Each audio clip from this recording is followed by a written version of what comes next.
राष्ट्र की बात शुरू करते हैं। लखीमपुर हिंसा का मुख्य आरोपी और केंद्रीय गृह राज्य मंत्री अजय मिश्रा का बेटा अब तक पुलिस की गिरफ्त से बाहर है।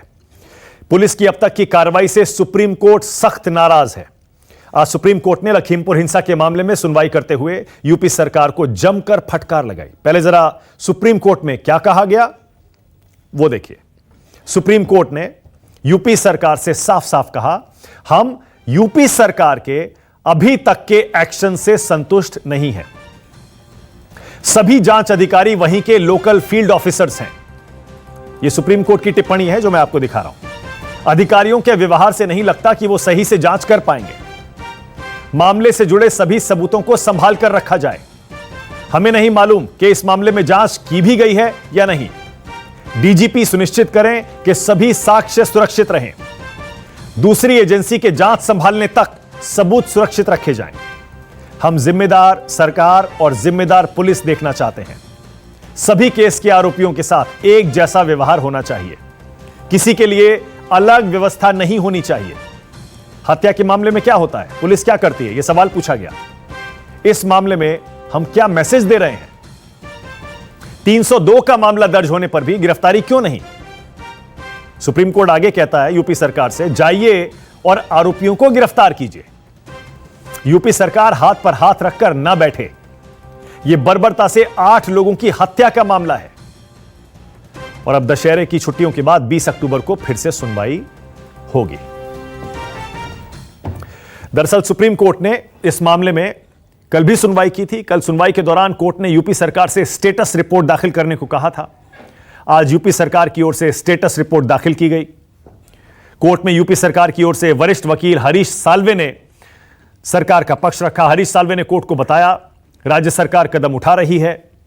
उन्होंने कहा आरोपी आशीष मिश्रा को कल 11 बजे पेश होने को कहा गया है।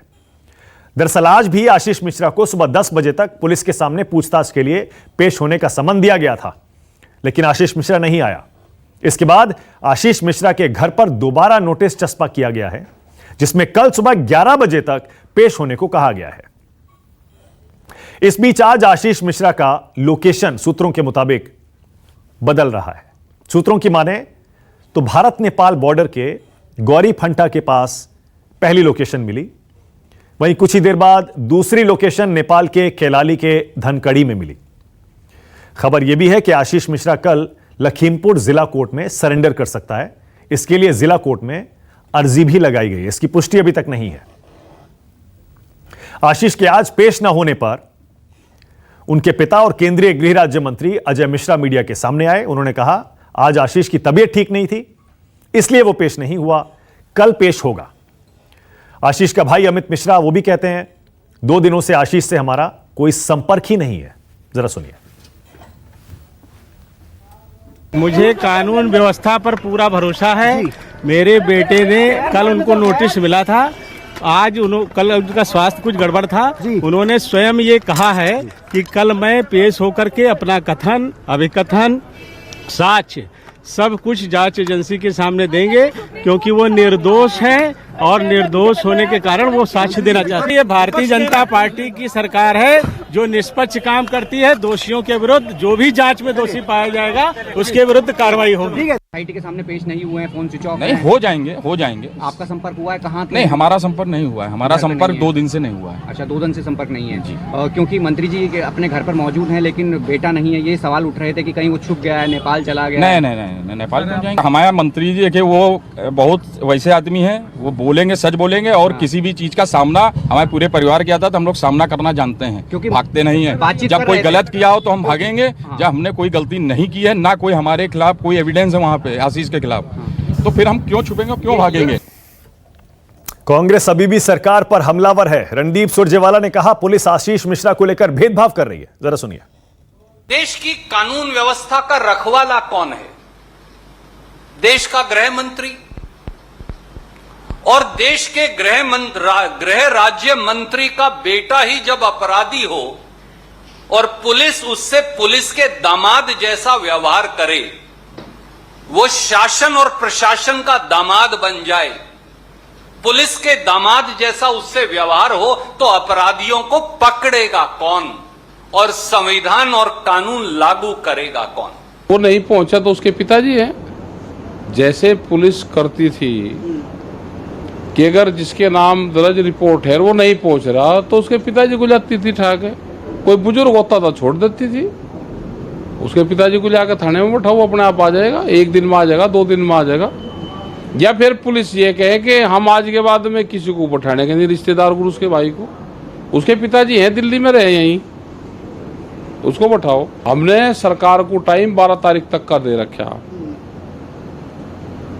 हमें उस बारे में ज़्यादा कुछ कहना ही नहीं। 12 तारीख को उनसे पूछ जाएंगे, नहीं होगा तो 12 तारीख को अगली घोषणाएं होंगी। इतना भरोसा प्रदेश को और प्रदेशवासियों को जरूर दिलाना चाहते हैं कि किसी भी कीमत पे जो भी दोषी होगा वो बख्शा नहीं जाएगा, कि कोई पद या कोई प्रतिष्ठा या कोई अन्य दबाव किसी भी अपराध करने वाले के काम नहीं आएगा। मैं अभी किसी व्यक्ति का नाम, जो जांच चल रही है उस जांच में हम कोई इंटरफियर नहीं कर सकते, लेकिन दोषी अगर कोई पाया जाएगा तो उसे कोई बचा नहीं पाएगा।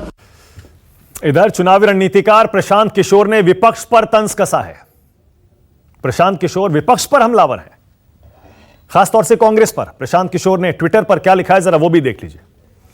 प्रशांत किशोर कह रहे हैं जो लोग या पार्टियां ये सोच रहे हैं कि लखीमपुर खीरी घटना के बाद जीओपी यानी ग्रैंड ओल्ड पार्टी, कांग्रेस की बात कर रहे हैं, उसकी फौरन वापसी हो जाएगी राजनीति में, वो दोबारा जिंदा हो जाएगी, ऐसे लोगों को बड़ी निराशा हाथ लगने वाली है।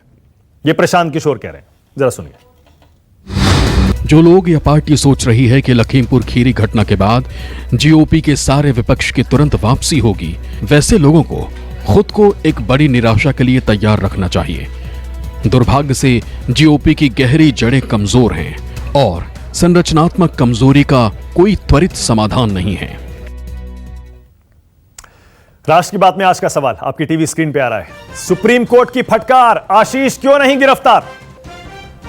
और दूसरा, प्रशांत किशोर क्यों बोले लखीमपुर से विपक्ष को नहीं मिलेगी संजीवनी? राष्ट्र की बात में आज मेरे साथ बीजेपी से विनोद सोनकर हैं, कांग्रेस की तरफ से आलोक शर्मा हैं, संगीत रागी हैं, पॉलिटिकल एनालिस्ट हैं, आरएसएस के विचारक हैं, और आशुतोष हैं, सीनियर जर्नलिस्ट हैं, राजनीतिक विश्लेषक। आप सभी का स्वागत। विनोद सोनकर, आपके पास आ रहा हूं।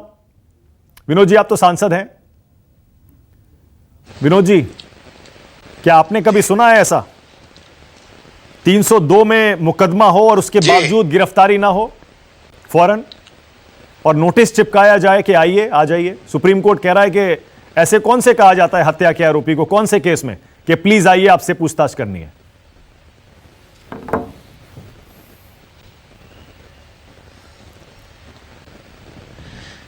नहीं, आपको केवल एक घटना की बात जो आप कर रहे हैं कि 302 के अपराधी हो, कोई हो, आवाज नहीं आ रही भैया? हाँ, आ रही आवाज आ रही है। विनोद जी बोलिए, आवाज आ रही है?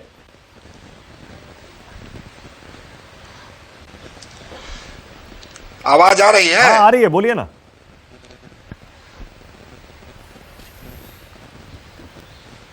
हाँ, मैं ये कह रहा हूं कि देखिए, किसी एक घटना को लेके केवल इस तरह की बात करना मुझको लगता है उचित नहीं है। बहुत सारी ऐसी घटनाएं होती हैं और इसकी जब जांच चल रही है और सरकार में जिम्मेदार लोग और सरकार ने स्पष्ट रूप से कहा है कि जो भी दोषी होगा उसको किसी भी हाल में बख्शा नहीं जाएगा, तो मुझको लगता है कि इसको राजनीतिक रूप देने से, राजनीतिक रंग देने से कोई इसका लाभ नहीं होने वाला। कैसी बात कर रहे हैं विनोद जी? विनोद जी एक सेकंड, लगता है विनोद जी आपको आदत नहीं है ये रिमोटली डिबेट करने की, तो आप अपने कानों में ईयरपीस लगाए रखिए। हमें आपकी आवाज मिल रही है, हम आपको सुन रहे हैं। जब हम आपसे सवाल पूछेंगे या कोई और पैनलिस्ट बोलेगा, आपको उसकी आवाज मिलेगी। जब आपसे सवाल पूछा जाएगा आपको बोलना है। मेरा सवाल यह था विनोद जी, सुप्रीम कोर्ट में आज क्या हुआ, जो डांट पड़ी, जो फटकार लगी यूपी पुलिस को, सरकार को, मुझे पता है आपने पूरी देखी होगी, देखी है ना आज जो डांट पड़ी है, और मैं दिखा भी रहा हूं अपनी टीवी स्क्रीन पे। जी बिल्कुल बिल्कुल बिल्कुल बिल्कुल, नहीं मैं देखा हूं जी। हाँ, तो डांट जो पड़ी है वो देखी है आपने, लेकिन उस पर रिएक्शन आपका क्या है? फिर आप कह रहे हैं इसे बड़ा मुद्दा नहीं बनाना चाहिए। सुप्रीम कोर्ट कहता है बड़ा मुद्दा है, सुप्रीम कोर्ट ने सीधे सीधे सवाल खड़ा कर दिया, गिरफ्तारी क्यों नहीं हुई अभी तक? नोटिस चिपकाकर पुलिस अपनी जिम्मेदारी से कैसे भाग गई? और नोटिस का कितना सम्मान किया बताइए आरोपी ने? आपने नोटिस दिया 10 बजे आइए, नहीं आया।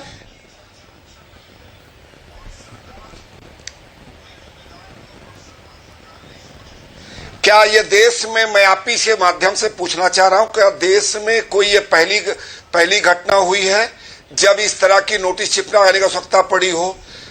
जब कभी ऐसी आवश्यकता आती है, अगर कोई भी पुलिस पूछताछ करना चाहती है तो निश्चित रूप से उनको नोटिस देती है, सम्मन करती है। जब तक जांच पूरी ना हो जाए तब तक किसी को कहना मुझको नहीं लगता कि जायज होगा, और जल्दबाजी होगी। ओके, मतलब और सरकार पहले दिन से कह रही है कि जो लोग भी दोषी हैं उनको किसी काल में बख्शा नहीं जाएगा। ठीक है, ओके। मतलब विनोद जी, आप एक सांसद हैं, मतलब मैं ये मान लूं आप सुप्रीम कोर्ट से कह रहे हैं कि सुप्रीम कोर्ट ने जल्दबाजी में आज जो टिप्पणियां की हैं वो जल्दबाजी में कर दी, ये मान लूं मैं?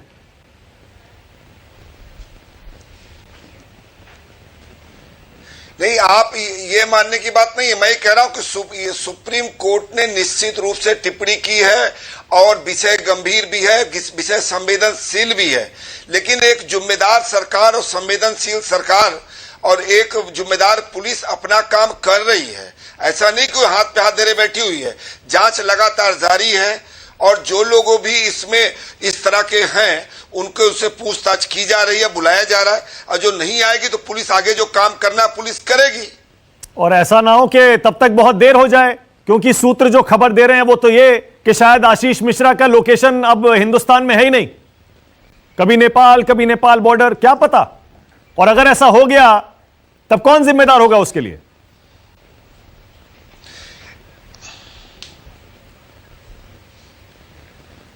देखिए, जिसके बेटे का नाम आ रहा है, जिसका आप नाम ले रहे हैं, वो देश के गृह राज्य मंत्री भी हैं और देश के जिम्मेदार नागरिक भी हैं। निश्चित रूप से इस तरह की केवल सूत्र के आधार पर या संभावना के आधार पर कोई बात करना उचित नहीं होगा।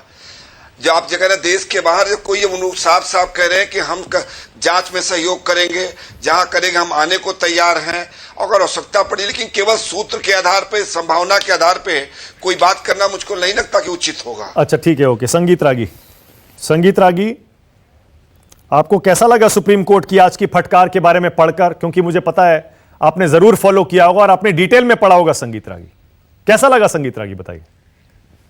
देखिए, मेरा शुरू से मानना है, देखिए जरा एक दूसरा नजरिया देखिए।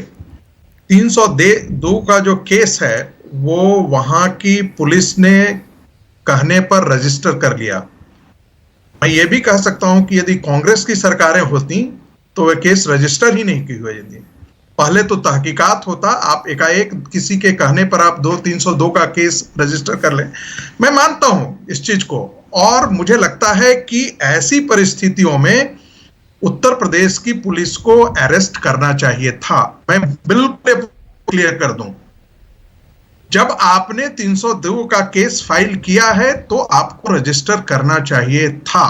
दूसरी बात, यह सवाल बहुत गंभीर टिप्पणी देती है कि मंत्री अपने बेटे का बचाव करें, ऐसा होना नहीं चाहिए था।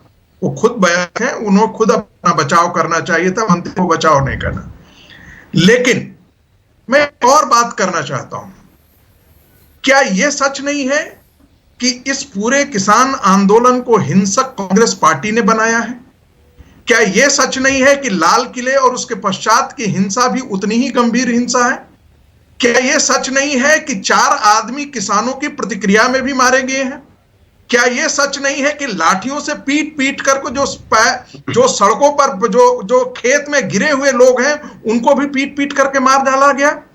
लेकिन दुर्भाग्य है कि असत्यहिंदी.com के सब मेरे मित्र संपादक यहां पर बैठे हुए हैं, उन्होंने उस वीडियो को नहीं चलाएंगे वो, क्योंकि उनका राजनीतिक निहित स्वार्थ जो है वो उससे नहीं सजता है, तो वो पॉलिटिकल नैरेटिव में वो फिट नहीं होता है।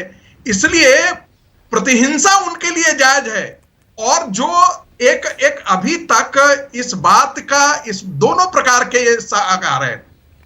एक व्यक्ति कह रहा है कि मैं उस हिंसा में सम्मिलित नहीं था, कह रहा है मैं वहां पर नहीं था। इसके बावजूद भी एफआईआर दर्ज हो रही है, 302 का केस दर्ज हो रहा है, मैं उसे एक्सेप्ट करता हूं। मानक जी, आप उसकी टिप्पणी आप पढ़ करके अपने मोबाइल फोन से मत मुझे दिखाइएगा, मैं उससे वाकिफ हूं।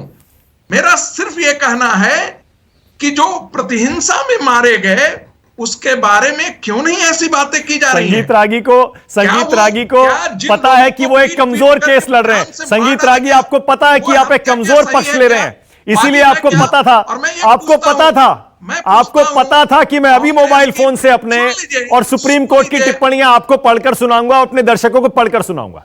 आपने शुरू में 2-3 बातें कही। आपने कहा कांग्रेस पार्टी की सरकार होती तो एफआईआर ही नहीं होती, हमने एफआईआर कर ली। कोई एहसान थोड़े किया संगीत रागी, 8 लोग मारे गए हैं वहां पर, एफआईआर रजिस्टर करके किसी ने किसी पर एहसान नहीं किया है। मैंने कहा कि अपना काम था, ये जिम्मेदारी थी। कांग्रेस दूसरा, प्रियंका गांधी वाड्रा के खिलाफ केस है या नहीं है? अरे एक सेकंड रुकिए ना प्लीज, कहां से कहां ले जा रहे हैं? रुकिए ना संगीत, कहां से कहां ले? 8 लोग मारे गए हैं, प्लीज एक सेकंड संगीत रागी, एक सेकंड आप मुझे बता दीजिए कि कितनी बार गिरफ्तारी के लिए इसकी बात की गई है? सामान्य आदमी तो गिरफ्तार होकर के जेल काट रहा होता। 302 के केस की यहां पर बात हो रही है संगीत रागी। आप कहां, कौन सी दिशा में इस बहस को ले जाना चाहते हैं? मैं तो आपसे ये पूछ रहा हूं संगीत रागी, एक सेकंड, लेकिन कम से कम दो बातें आपने बड़ी ईमानदारी से सही कही। आपने कहा गिरफ्तारी होनी चाहिए थी, नहीं हुई। चलिए मैं आपकी तारीफ करता हूं, दाद देता हूं इसके लिए। आपने बिल्कुल सही कहा, गिरफ्तारी होनी चाहिए थी, नहीं हुई, बिल्कुल ठीक है। एक और बात आपने सही कही, मंत्री जी को अपने बेटे के बचाव में उतरना ही नहीं चाहिए था, बिल्कुल सही कहा आपने। कोई लेना देना होना ही नहीं चाहिए था उनको, बिल्कुल ठीक कहा आपने। लेकिन इस पर तो बोलिए, मंत्री जी का बेटा आज नहीं आया पुलिस पूछताछ में, 10 बजे आना था, अब कल 11 बजे आएगा। सुप्रीम कोर्ट कह रहा है ये घर के बाहर जाके 302 के केस में नोटिस क्यों चिपका रहे हैं आप? मानक जी, आश्वस्त रहिए, 302 के केस में यदि नोटिस चिपकाई गई तो ये मान करके चलिए कि वहां की सरकार इस मामले में निष्पक्ष कार्रवाई कर रही है। मैं यही तो कह रहा हूं कि कांग्रेस सरकार में हमने वो दिन भी देखे हैं कि बोटी बोटी काट करके तंदूर में झोंक दिया गया और उसके खिलाफ 1 महीना तक एफआईआर दर्ज नहीं हुए। कमजोर तर्क दे रहे हैं, फिर से कमजोर तर्क दे रहे हैं, और इसी दिल्ली के केस कमजोर तर्क दे रहे हैं संगीत रागी, फिर से कमजोर तर्क, बहुत कमजोर तर्क। आप वॉट अबाउटरी कर रहे हैं, इसे वॉट अबाउटरी कहते हैं। जब हाँ बिल्कुल, इसे वॉट अबाउटरी कहते हैं। अच्छा, उसका क्या, फिर उस केस का क्या, फिर उस केस का क्या? अरे ऐसे थोड़े होता है। यहां हम 8 लोगों के लिए इंसाफ मांग रहे हैं। मैंने यही कहा मानक जी, मैंने उपसंहार में 2-3 बातें कही। पहली बात, मंत्री जी को अपने बेटे का बचाव नहीं करना चाहिए था। दूसरी बात, उत्तर प्रदेश की सरकार ने यदि 302 का दफा लगाया है तो उन्हें गिरफ्तार कर लेना चाहिए था अब तक, चाहे वो जहां भी पकड़े जाए, जरूर होने चाहिए था।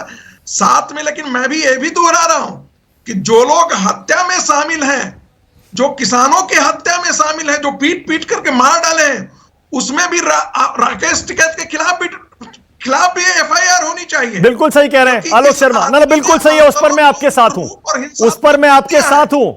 मैं तो 8 लोगों के लिए इंसाफ मांग रहा हूं। आलोक शर्मा बोलिए, सिर्फ 4 के लिए क्यों आवाज उठाते हैं आलोक शर्मा? 8 के लिए मांगिए ना इंसाफ। देखिए, सभी के लिए इंसाफ मांगा जा रहा है, लेकिन दुर्भाग्य है कि आज भी बीजेपी के लोग कितनी मोटी चमड़ी के हैं, आज भी कहां से घुमाने की और बहस को डिरेल करने का प्रयास कर रहे हैं।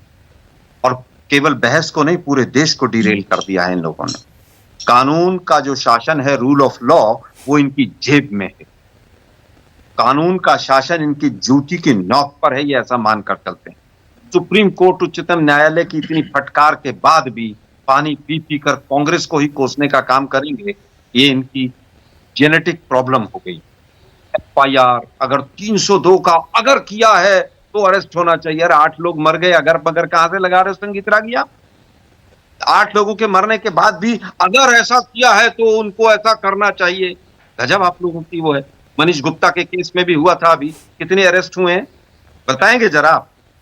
और आपको नहीं पता कि इस मंत्री का इतिहास क्या है, नेपाल से इनका तस्करी का कौन सा संबंध रहा है और कौन कौन से मर्डर के और तमाम केस इनके ऊपर चले।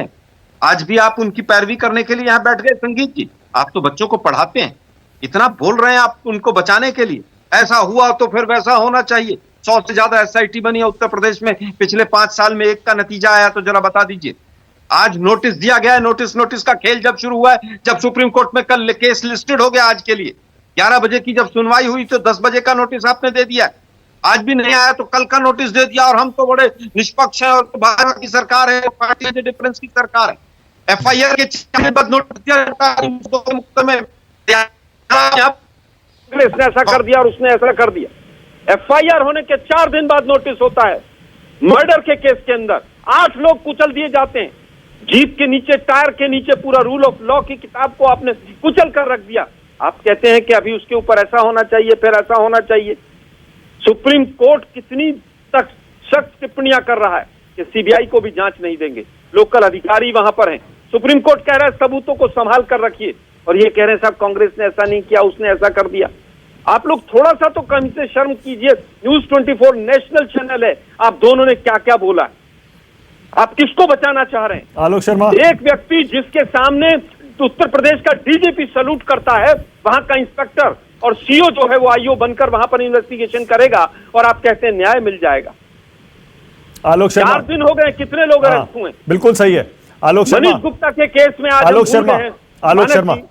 आलोक शर्मा, आप न्याय मांग रहे हैं, बहुत बढ़िया कर रहे हैं, मैं आपके साथ हूं, लेकिन सवाल अभी भी वही है आलोक शर्मा, सिर्फ मंत्री के बेटे की गिरफ्तारी की मांग क्यों करते हैं आप खुलकर क्यों नहीं कहते कि उन 8 लोगों की हत्या में जो लोग शामिल हैं, जितने भी हों और जो भी हों, जिस भी पक्ष के हों, सबकी गिरफ्तारी होनी चाहिए।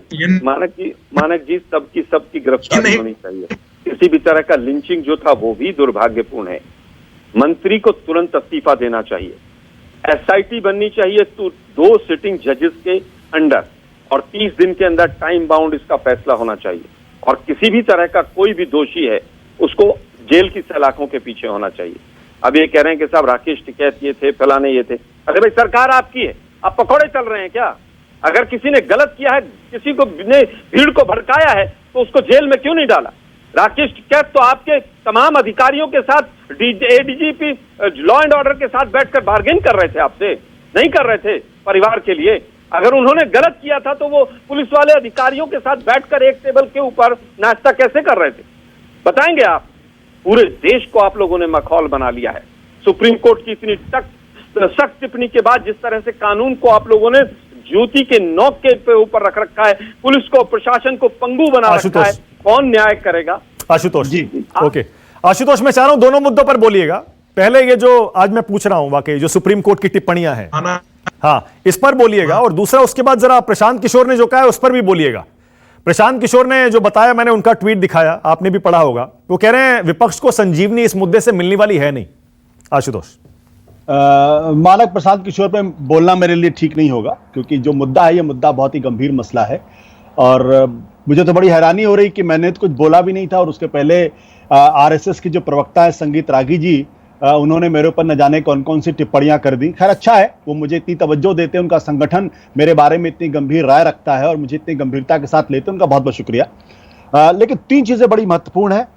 पहली बात ये महत्वपूर्ण है कि अगर कोई नैतिक सरकार होती तो सुप्रीम कोर्ट के इतने फटकार के बाद उसको अपने पद पर बने रहने का अधिकार नहीं है। आज जिस तरीके से हरीश साल्वे जैसे देश के सबसे तेजस्वी वकील मैं उनको मानता हूं, जिस तरीके से वो लड़खड़ा रहे थे अदालत के अंदर एक एक बयान के बाद, एक एक सुप्रीम कोर्ट की टिप्पणी के बाद, वो मैंने कम से कम अपने जीवन काल में तो नहीं देखा। हरीश साल्वे बहुत ही तेजस्वी वकील है, लेकिन आज उनके पास भी जवाब नहीं था। ये सुप्रीम कोर्ट की दरअसल चार्जशीट है, उत्तर प्रदेश की सरकार के ऊपर भी और केंद्र सरकार के ऊपर भी। हम लोग भूल रहे हैं केंद्र सरकार के बारे में उन्होंने क्या कहा। जब ये प्रश्न हरीश साल्वे की तरफ से उठाया गया कि इसको CBI को दे देना चाहिए, तो उन्होंने, सुप्रीम कोर्ट ने साफ तौर पे कहा, फॉर द ऑब्वियस रीजंस हम नहीं दे सकते, किसी दूसरी एजेंसी से जांच करा लीजिए। यानी सुप्रीम कोर्ट को इस बात का भरोसा नहीं है कि CBI के पास ये जांच जाएगी तो ठीक तरीके से जांच पड़ताल होगी, निष्पक्ष और ईमानदार तरीके से जांच पड़ताल होगी। अब आप डबल इंजन की सरकार में, उत्तर प्रदेश की योगी सरकार और केंद्र की मोदी सरकार, इन दोनों पर एक साथ सुप्रीम कोर्ट ने अपना एक तरीके से टिप्पणी कर दी है। जो समझदार है वो इस बात को जान रहे हैं कि न्याय की व्यवस्था आज की तारीख में क्या है। दूसरी बात, अभी यह कहा जा रहा था प्रतिहिंसा को भी आप लोग जायज ठहरा रहे हैं। मुझे लगता है कि इस देश के एक बहुत बड़े नेता हुआ करते थे, जिन्होंने 2002 के दंगों के बाद क्या कहा था, हर एक्शन का रिएक्शन होता है। और आज भी आप भारतीय जनता पार्टी के किसी भी नेता से बात कर लेंगे, वो गोधरा हत्या की बात तो करते हैं, लेकिन कभी भी जो 2000 लोग जो मारे गए, ना तो उसकी निंदा करते हैं और ना ही उसके बारे में बात करते हैं। राकेश टिकैत की बात तो होती है, लेकिन वो महिला जो नरेंद्र मोदी की कैबिनेट में मिनिस्टर थी, जिनको अदालत ने रंगे हाथों एक तरीके से कन्विक्ट किया था, और वो क्या कर रही थी तलवार लेके, सबको इस बारे में मालूम है। तीसरी बात यह है कि ये सवाल खड़ा किया जा रहा कि भाई 8 लोग, जो 4 लोग तो उनको पीट पीट के मार दिया गया, आपकी सरकार कर क्या रही है? जिन्होंने पीट के मारा उनमें कितनों की पहचान की है, उनमें से कितनों से पूछताछ की है, उनमें से कितनों के घर पे नोटिस चिपकाई गई है, उनमें से कितनों को गिरफ्तार किया गया है? सरकार आपकी, पुलिस आपकी, मुख्यमंत्री आपकी, केंद्र में सरकार आपकी, और आप कह रहे हैं कि आप लोग बोल नहीं रहे हैं। शर्म नहीं आती है? अरे जो काम आपका है, वहां के थानेदार को ऑर्डर दीजिए कि 24 घंटे के अंदर गिरफ्तार करके लाओ उन लोगों ने जिन्होंने उन लोगों को गिरा गिरा के मारा है। जिन्होंने मारा है वो अपराधी हैं, दुर्दांत अपराधी हैं, लेकिन दुर्दांत अपराधी घूम रहे हैं। और यह सवाल पूछा जा रहा है कि आप लोग उसके बारे में बोलते क्यों नहीं है? मतलब इतनी बेशर्मी मैंने अपनी जिंदगी में कभी देखी नहीं है। आप सोचिए भाई, आपका पुलिस थाना, आपका पुलिस का एसपी, आपका डीआईजी, आपका आईजी, आपका डीजीपी, आपका होम मिनिस्टर, आपके केंद्र में सरकार आपकी, राज्य की सरकार आपकी, और आप सवाल पूछ रहे हैं कि आप लोग बोल नहीं रहे उस पर। संगीत रागी रिस्पॉन्ड करना चाह रहे हैं। संगीत रागी रिस्पॉन्ड करिए। सरकार आपकी है ना, आपको एक्शन लेना है। जितने भी आरोपी हैं, देखिए मेरे मित्र 3 मिनट तक लगातार बोलते रहे, धारा प्रवाह बोलते रहे, बहुत अच्छी हिंदी है, लेकिन आपने देखा कि वो 4 लोग जो किसानों के अतिरिक्त जो 4 लोग मारे गए हैं, उनके बारे में ये उन्होंने टिप्पणी करने से बच गए। वही कांग्रेस के प्रवक्ता की बात आपने देखा, वो टिप्पणी करने से लगातार बचते रहे। अरे बचे का, आशुतोष ने कहा तो सही, वो दुर्दांत अपराधी हैं, उनको पकड़ लीजिए, कहा तो उन्होंने अभी नहीं। संगीत, अरे अभी आप आरएसएस के प्रवक्ता हैं, आप संगीत रागी जी, आप आरएसएस के प्रवक्ता हैं, आप आरएसएस के प्रवक्ता हैं। मुझे मालूम है झूठ बोलने में आपका राकेश टिकैत की बात को उन्होंने सीधे उसको खारिज कर दिया, उसके बारे में उन्होंने जिक्र तक नहीं किया। हिंसक किसान आंदोलन के बारे में वो टिप्पणी करने से मना कर गए, और प्रशांत किशोर पर क्यों मना कर गए यह भी हम बता देते हैं। अब तक तो टिप्पणी नहीं की, मैं बताता हूं क्यों। पूछिए कि क्यों गिरफ्तारी हो रही है। टिप्पणी इसलिए की भाई जरा इनसे क्योंकि प्रशांत किशोर जो चाहते थे, वो लोगों का लिंचिंग हुई, जिन्होंने लिंचिंग की उनकी गिरफ्तारी सुन लीजिए, कैप्टन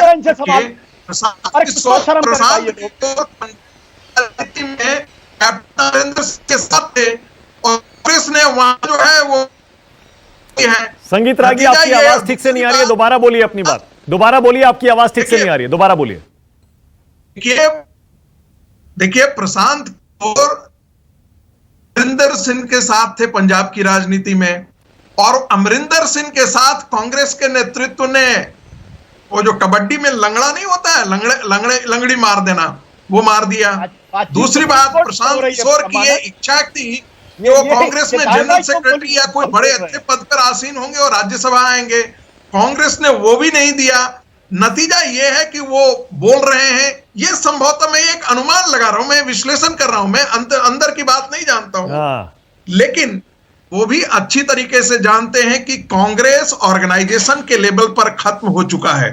न कांग्रेस के पास विचारधारा है, न कांग्रेस के पास नेतृत्व है, और न ही कांग्रेस के पास संगठन है।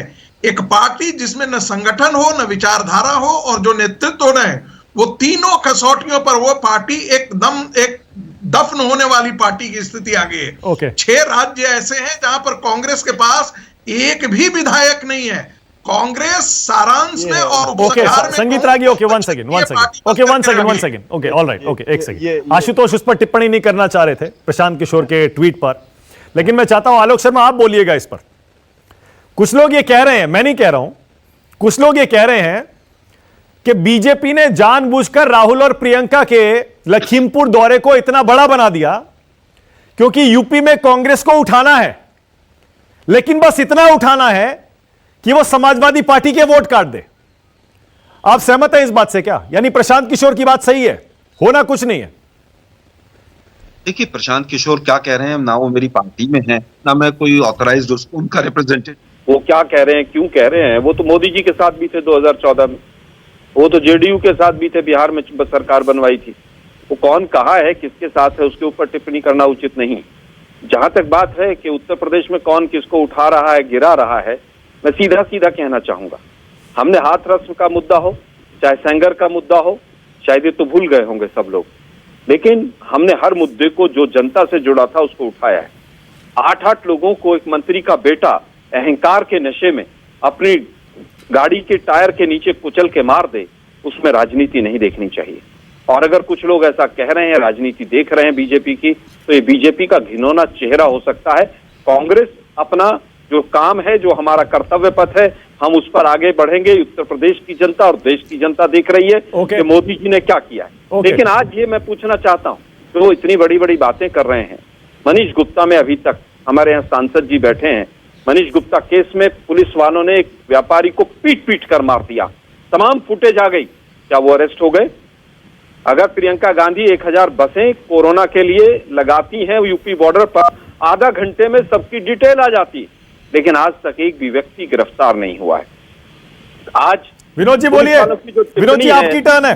एक मिनट, अंतिम बात कहना चाहूंगा विनोद भाई, गोली के सबूत वहां पर नहीं मिले हैं, अभी से क्लीन चिट दे रहे हैं। कुलदीप हाई कोर्ट में यही कहा था उन्होंने। बोल लीजिए, बोल लीजिए। जो देश के गृह राज्य मंत्री हैं, उनके खिलाफ हत्या का मुकदमा चले कि नहीं चले इलाहाबाद हाई कोर्ट में, ये डिसीजन पेंडिंग है 2018 से। ओके विनोद जी आपकी बारी है, बोलिए। न्यायपालिका भी पूरी तरह विनोद जी बोलिए, के इशारे पर चल रही है, आज देश की जनता जानना चाहिए। विनोद जी बोलिए।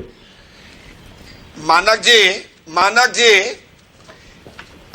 ये दुर्भाग्यपूर्ण है कि जिस प्रदेश में चुनाव होता है वहां पर तो कांग्रेस बोलती है, लेकिन जब बात ये हाथरस की कर रहे हो तो इनको राजस्थान की बेटी के साथ क्या हुआ था इनको ये भी बताना चाहिए।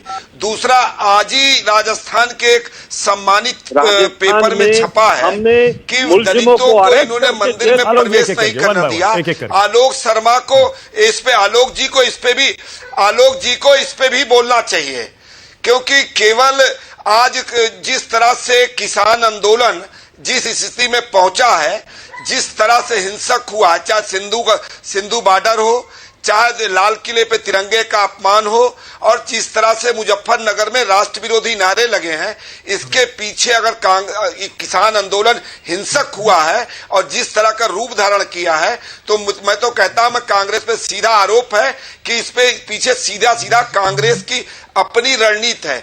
जब देश और प्रदेश की जनता ने कांग्रेस को नकार दिया तो देश के भोले भाले किसानों को भड़का के अपनी राजनीतिक रोटी सेकना चाहते हैं और राजनीति को करना चाहते हैं, जबकि अच्छी तरह जानते हैं, चाहे प्रशांत जी ने भी कहा है कि इनमें इसका भला नहीं होना है। ये केवल और केवल अपने राजनीतिक एजेंडे को पूरा करने के लिए इस तरह का किसानों को आगे कर रहे हैं।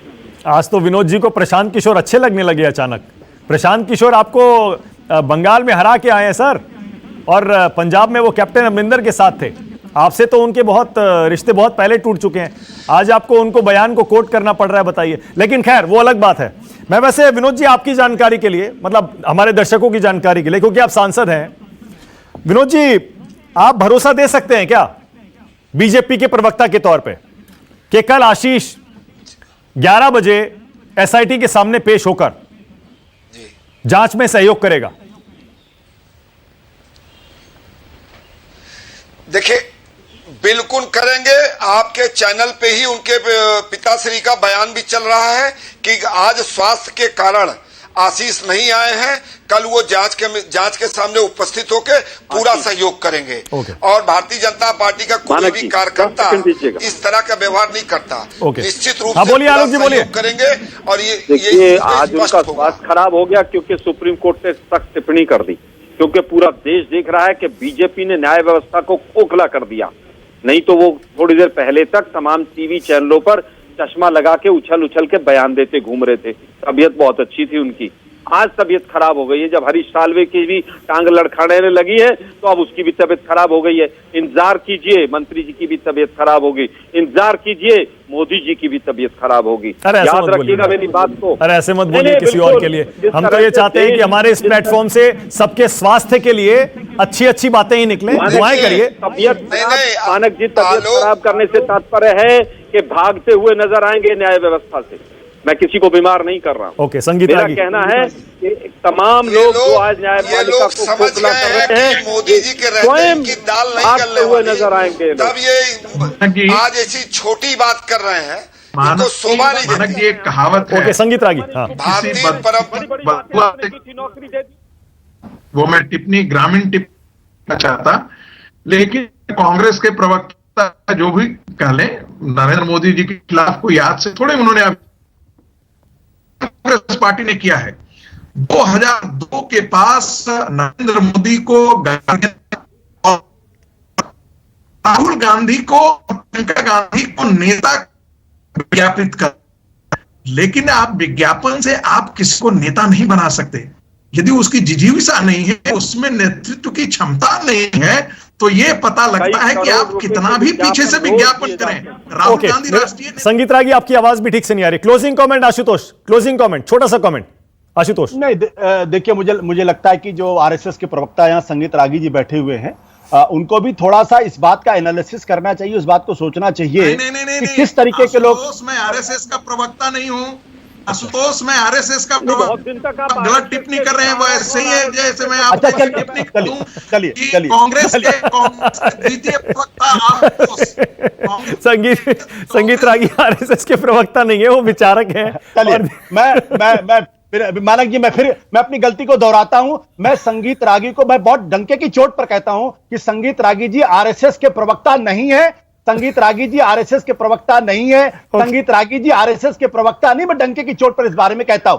लेकिन अब मेरी बात को सुन लीजिए। मैं ये कहना चाह रहा हूं कि इस देश के अंदर इस पर चर्चा होनी चाहिए कि वो शख्स आज केंद्र में केंद्रीय गृह राज्य मंत्री है, जो हिस्ट्री शीटर एक जमाने में हुआ करता था, जिसके खिलाफ हत्या का मुकदमा चल रहा था, और 3 साल से न जाने क्यों हाई कोर्ट में मौका जजमेंट रिजर्व है, उस पर फैसला नहीं आ रहा है। और जिस अदालत से हिस्ट्री शीट उनकी गायब हुई थी, हिस्ट्री शीट से उनको क्लीन चिट मिली थी, उसके एक दिन बाद वो जज महोदय रिटायर हुए थे। और उसके बाद उनका बेटा एक ऐसे आरोप में लगता है कि जब पीछे से गाड़ी आके कुचल देती है और उस केंद्रीय गृह राज्य मंत्री के बारे में के घर पर नोटिस चस्पा करना पड़ता है। यही होता है पब्लिक लाइफ में। देखिए, पब्लिक लाइफ में यही होता है, खासतौर से जब आप नेता बन जाते हैं और एक बड़े खासतौर से संवैधानिक पद पर बैठे होते हैं, तब जाहिर है आपके बेटा बेटी क्या करते हैं वो भी बहुत महत्वपूर्ण हो जाता है, नैतिकता का सवाल आ जाता है। बहुत शुक्रिया राष्ट्र की बात में आ जाने के लिए। अब देखते हैं कल आशीष मिश्रा पुलिस के सामने पेश होता है या नहीं होता है। बहुत धन्यवाद आशुतोष, संगीत रागी, विनोद जी आपका, आलोक शर्मा। छोटा सा ब्रेक ले रहा हूं, खबरें जारी है। नमस्कार, मैं हूं मानक गुप्ता। अगर आपको हमारा ये वीडियो पसंद आया हो तो इसे लाइक और शेयर जरूर करें, और हां, हमें सब्सक्राइब और फॉलो करना ना भूलें, ताकि आप देश और दुनिया की कोई खबर मिस ना करें। तो जुड़े रहिए हमारे साथ और देखते रहिए न्यूज़ 24।